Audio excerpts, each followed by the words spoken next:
গত কয়েক বছর আগে হুজুর কেবলা আলমগণ এক শিল্পপতির বাড়িতে দাওয়াতে যান। ওখানে আনফরচুনেটলি ওই পরিবারের নারী সদস্যরা খাবার পরিবেশন করেন।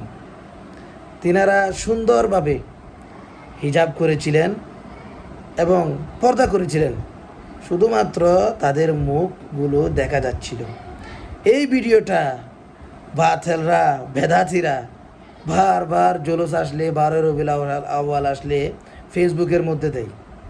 শুনেন, যাদের ব্যাপারে আপনারা কথা বলতেছেন তিনারা রসুল পাক সাল্লাল্লাহু তাআলা আলাইহি ওয়াসাল্লামের সরাসরি বংশধর। সরাসরি রসুল পাক সাল্লাল্লাহু তাআলা আলাইহি ওয়াসাল্লামের বংশধর। তিনাদের সাজারা রয়েছে এবং তিনাদের রক্ত পবিত্র। তিনারা কখনো নারীদের দিকে খারাপ নজর দেন না। তিনাদের সামনে যদিও কোনো মহিলা বেপরদাভাবে আসে, তিনারা সেদিকে নজর দেন না। মা জাত তিনাদের পাশে আসাটা নিরাপদ। তবে আপনারা যাদের গোলামি করেন, যাদের দালালি করেন, আপনাদের শায়করা যখন রাজনৈতিক মাঠের মধ্যে বেপরদা নারীর পাশে বসে থাকে, তখন আপনারা কিছু বলেন না। আপনাদের ওই শায়করা কিন্তু বিভিন্ন জায়গায় গিয়ে ধরা খাচ্ছে। তার মানে কি, তাদের পাশে নারীরা আসা অনিরাপদ। নারীরা যদি তাদের পাশে আসে তাহলে তাদের নিরাপত্তা নাই, কিন্তু তাদের পাশে যে বেপরদা বসে থাকে সে বিষয় নিয়ে আপনারা কিছু বলেন না।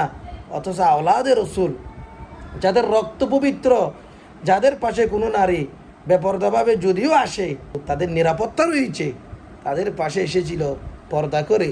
তারপরেও আপনারা সেই ভিডিওটা বারবার ফেসবুকে দিচ্ছেন, যদিও এটা আনফরচুনেটলিভাবে হয়েছিল। কর্তৃপক্ষ খেয়াল করতে পারেনি। হঠাৎ করে এই মহিলারা, তাদের একটা আর্য ছিল, হয়তো নিয়ত ছিল আমরা আওলাদে রসুলদের সেবা করব, তিনাদেরকে খাবার পরিবেশন করব। এখানে খাবার পরিবেশন করেছেন মাত্র, এখানে ওনার আহালগণ ছিলেন, তিনারা থাকা অবস্থায় খাবার পরিবেশন করেছেন। কত নিরাপত্তা! তারপরেও আপনারা সেটা নিয়ে বারবার ফেসবুকে দেন, বারবার রোস্ট ভিডিও করেন। কিন্তু আপনারা যাদের দালালি করেন, যারা বিভিন্ন জায়গায় গিয়ে ধরা খাচ্ছে, যাদের ব্যাপারে রেকর্ড রয়েছে, তারা যে নারীদের পাশে বসে থাকে, কই আপনারা কখনো তো সেই ভিডিও ফেসবুকে দেন না।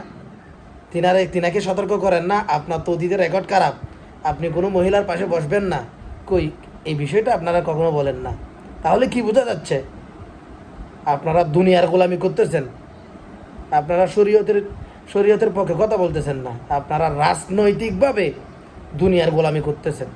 আল্লাহ তাআলা এই সকল বেদাতি এবং এই সকল জালেমদের থেকে আমাদের সকলকে হেফাজত করুক।